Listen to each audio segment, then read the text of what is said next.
Assalamualaikum warahmatullahi wabarakatuh. Selamat pagi. Baik, untuk materi hari ini, pertemuan hari ini kita akan membahas tentang perlawanan terhadap kolonialisme dan imperialisme. Ya, untuk materi sejarah Indonesia minggu lalu, kita sudah membahas tentang dominasi kolonialis Belanda di Indonesia gitu ya.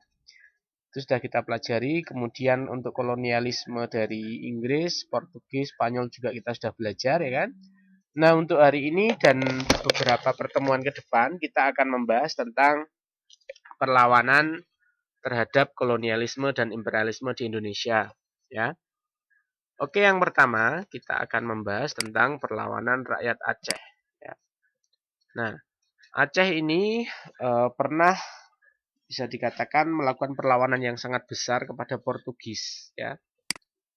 Yang pertama, nah, penyebab dari perang itu sebenarnya yang pertama adalah ketika Malaka jatuh ke Portugis.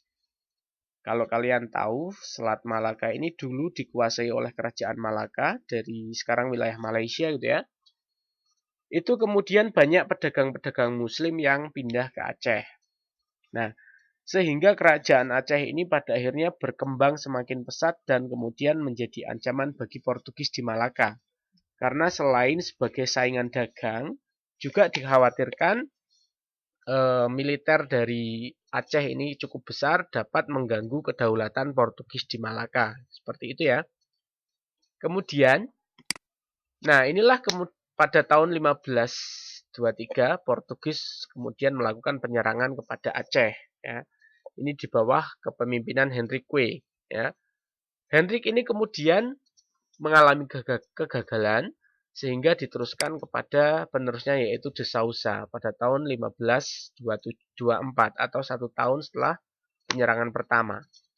Ini pun mengalami kegagalan ya, karena memang pada waktu itu pertahanan di Aceh ini sangat kuat. Militernya juga kuat karena Aceh ini juga dibantu oleh militer dari Turki Utsmani ya. Kalau kalian tahu memang Aceh ini sebenarnya juga mempunyai sahabat dari negara Turki gitu ya. Padahal negara Turki pada masa itu juga termasuk sangat jaya, bisa dikatakan seperti itu.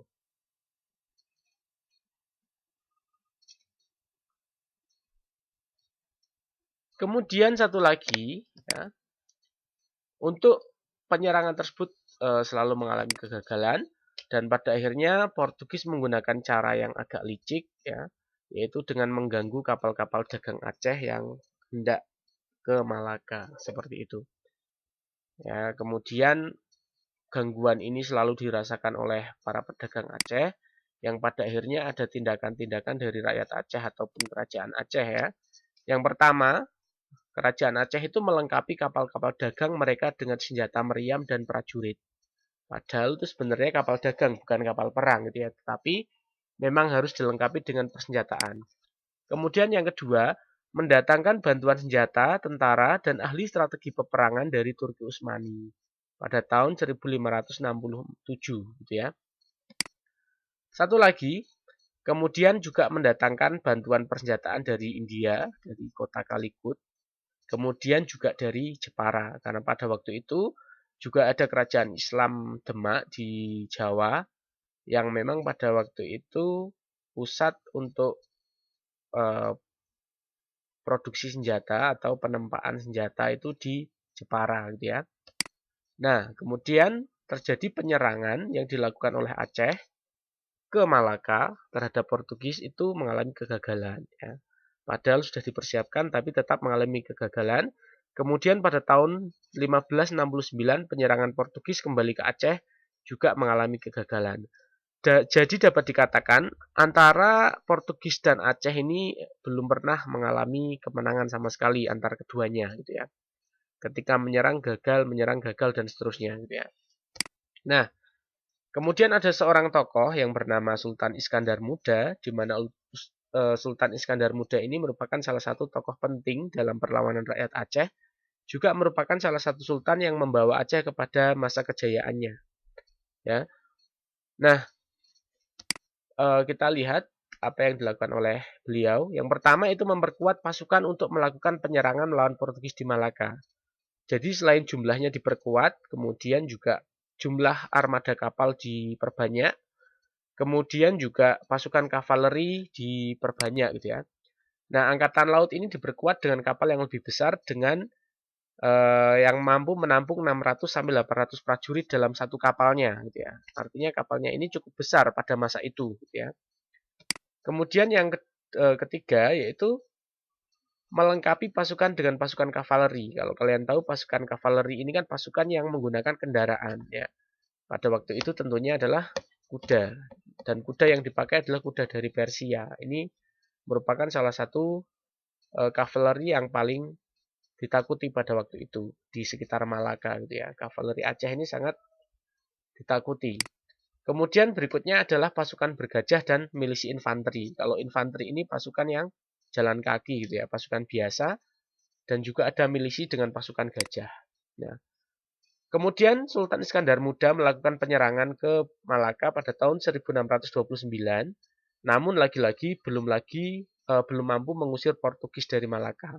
Tetapi ini cukup untuk membuat Portugis merasa kewalahan sebenarnya, karena banyak tenaga yang digunakan Portugis, bahkan sumber daya berupa keuangan gitu ya, yang kemudian membuat Portugis semakin lemah di Malaka ya. Tetapi tidak sepenuhnya mengusir Portugis di Malaka pada waktu itu ya. Nah, ini yang dilakukan oleh rakyat Aceh gitu ya, terhadap perlawanan melawan Portugis. Kemudian kita akan lanjut ke perlawanan berikutnya, yaitu perlawanan rakyat Maluku. Di sini ada dua musuh sebenarnya, Portugis dan VOC. Nah, pada awalnya tahun 1521 itu Portugis menguasai Maluku dan memusatkan aktivitasnya di Ternate. Sedangkan Spanyol memusatkan aktivitasnya di Tidore. Kalau kalian tahu, ada dua kerajaan besar di Maluku, yaitu Ternate dan Tidore, ya kan? Nah, pada akhirnya sebenarnya Tidore dan Ternate itu kan bersaing. Kemudian karena adanya Portugis dan Spanyol di sana, kemudian memuncaklah persaingan tersebut. Ternate kemudian bersekutu dengan Portugis dan Spanyol bersekutu dengan Tidore. Nah, tetapi adanya perjanjian Saragossa, di mana ketika Portugis dan Spanyol ini sama-sama berlayar, yang Portugis ini ke timur ya kan, Spanyol ke barat, pada akhirnya bertemu dan berperang di Maluku. Nah, akhirnya ditengahi oleh perjanjian Saragossa, sehingga Spanyol tidak berhak untuk menguasai Maluku, tetapi menguasai Filipina. Dan Portugis yang kemudian satu-satunya penguasa di Maluku, sehingga Portugis ini semakin kuat ya, bahkan memonopoli perdagangan di Maluku gitu ya. Sehingga muncul juga perlawanan pada Portugis dari rakyat Ternate yang semula adalah sekutunya sendiri. Paham ya? Nah, perlawanan yang pertama itu dilakukan oleh Sultan Hairun. Nah, Sultan Hairun ini melakukan perlawanan cukup lama pada tahun 1534. Ya. Kemudian hingga 1570. Ini artinya sudah sangat lama, hampir 40 tahun ya kan. Nah, akhirnya karena pertempuran ini sangat lama, perlawanan ini sangat lama, membuat Portugis menggunakan cara licik, yaitu menawarkan perundingan kepada Sultan Hairun di benteng Sao Paulo di Maluku juga. Kemudian Sultan Hairun ditangkap dan dibunuh gitu ya. Ini salah satu cara licik dari Portugis untuk meredam perlawanan rakyat Maluku, rakyat Ternate pada waktu itu. Kemudian Sultan Hairun diteruskan oleh anaknya atau putranya bernama Sultan Babuah. Sultan Babuah ini kemudian membawa rakyat Ternate untuk terus melakukan perlawanan terhadap Portugis, dan pada akhirnya pada tahun 1575 Portugis berhasil dikalahkan dan diusir dari Ternate ya. Sultan Babuah ini berhasil dan Portugis kemudian menetap di Ambon. Nah, ternyata ketika di Ambon Portugis diusir oleh VOC karena VOC masuk gitu ya. Kemudian pada akhirnya Portugis menetap di Timur Timur. Kalau kalian tahu juga Timur Timur ini merupakan salah satu jajahan Portugis gitu ya.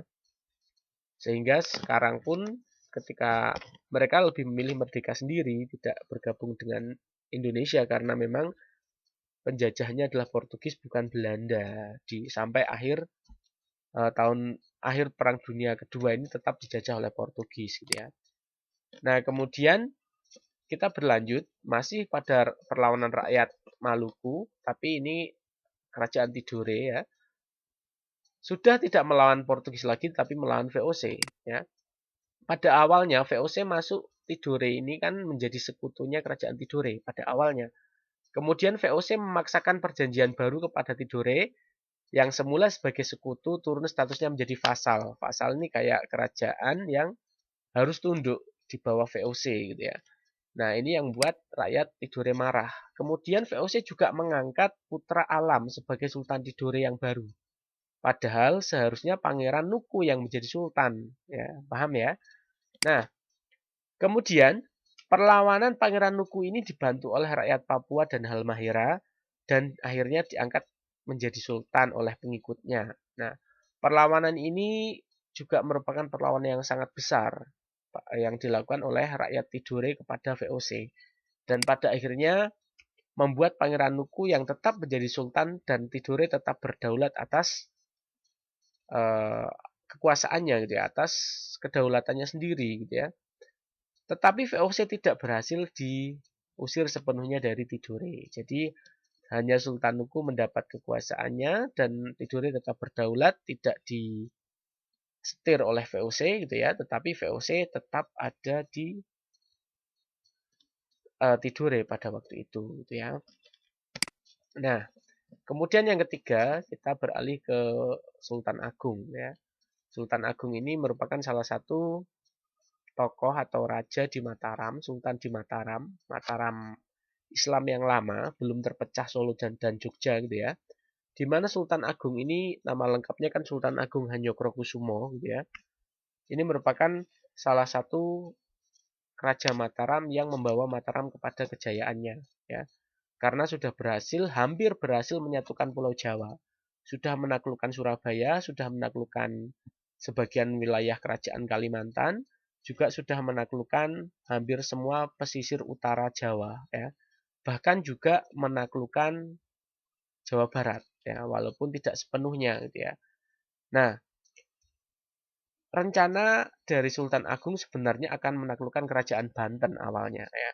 Tetapi ada kemudian saingan yang lebih berat atau dalam artian musuh yang lebih besar yang harus ditumpas yaitu VOC. Kemudian alih-alih mau menyerang Banten, justru Sultan Agung Hanyokrokusumo ini lebih memilih menyerang VOC ya. Nah, penyerangan kepada VOC ini yang pertama alasannya adalah tindakan monopoli perdagangan VOC. Kemudian yang kedua, VOC ini sering menghalangi kapal dagang Mataram yang akan berdagang di Malaka. Ya. Dan VOC juga menolak untuk mengakui kedaulatan Mataram. Padahal Mataram ini merupakan salah satu kerajaan besar di Nusantara pada waktu itu. Karena kekuasaannya juga luas gitu ya. Bahkan di peta dunia zaman dahulu, Mataram itu dianggap sebagai kota metropolis. Karena Jawa ini ditulis dengan tulisan Mataram dicetak tebal. Artinya Mataram merupakan salah satu pusat di Nusantara gitu ya. Kemudian keberadaan VOC juga merupakan ancaman bagi kedaulatan Pulau Jawa, di mana Sultan Agung ini punya ambisi pribadi untuk menguasai Pulau Jawa gitu ya. Nah, serangan pertama ini dipimpin oleh Tumenggung Baurekso dari Kendal ya, merupakan salah satu adipati pertama Kabupaten Kendal pada tanggal 26 Agustus tahun 1628 gitu ya. Nah, kemudian strategi yang dilakukan adalah membangun pos-pos pertahanan di berbagai titik di sekitar Batavia, tetapi dihalang-halangi oleh VOC ya. Sebenarnya pasukan dari Tumenggung Baurekso dari Sultan Agung ini sudah berhasil mengepung VOC di Batavia, tetapi kurangnya senjata ya, kurangnya kecanggihan senjata dibandingkan VOC akhirnya tetap mengalami kegagalan. Bahkan Tumenggung Baurekso ini akhirnya gugur ya. Nah, ini serangan pertama ya yang dilakukan oleh Sultan Agung. Pada serangan kedua ini dilakukan lebih kemudian dengan strategi yang lebih matang lagi gitu ya, dengan menambah armada kapal ya dan jumlah persenjataan. Kemudian juga membangun lumbung-lumbung beras terutama di Tegal dan Pantura, Tegal, Brebes dan sebagainya dan Cirebon. Jadi sepanjang Tegal dan Cirebon ini dulu adalah ketika penyerangan kedua ke Batavia ini digunakan sebagai lumbung beras gitu ya. Nah, ternyata persiapan tersebut diketahui VOC dan VOC kemudian mengirim kapal-kapal perang untuk menghancurkan lumbung-lumbung beras tersebut. Nah, serangan kedua ini juga gagal karena pada akhirnya pasukan mengalami kelaparan gitu ya. Karena ternyata memang ada salah satu pasukan dari Sultan Agung ini menjadi mata-mata VOC ya, jadi berkhianat gitu.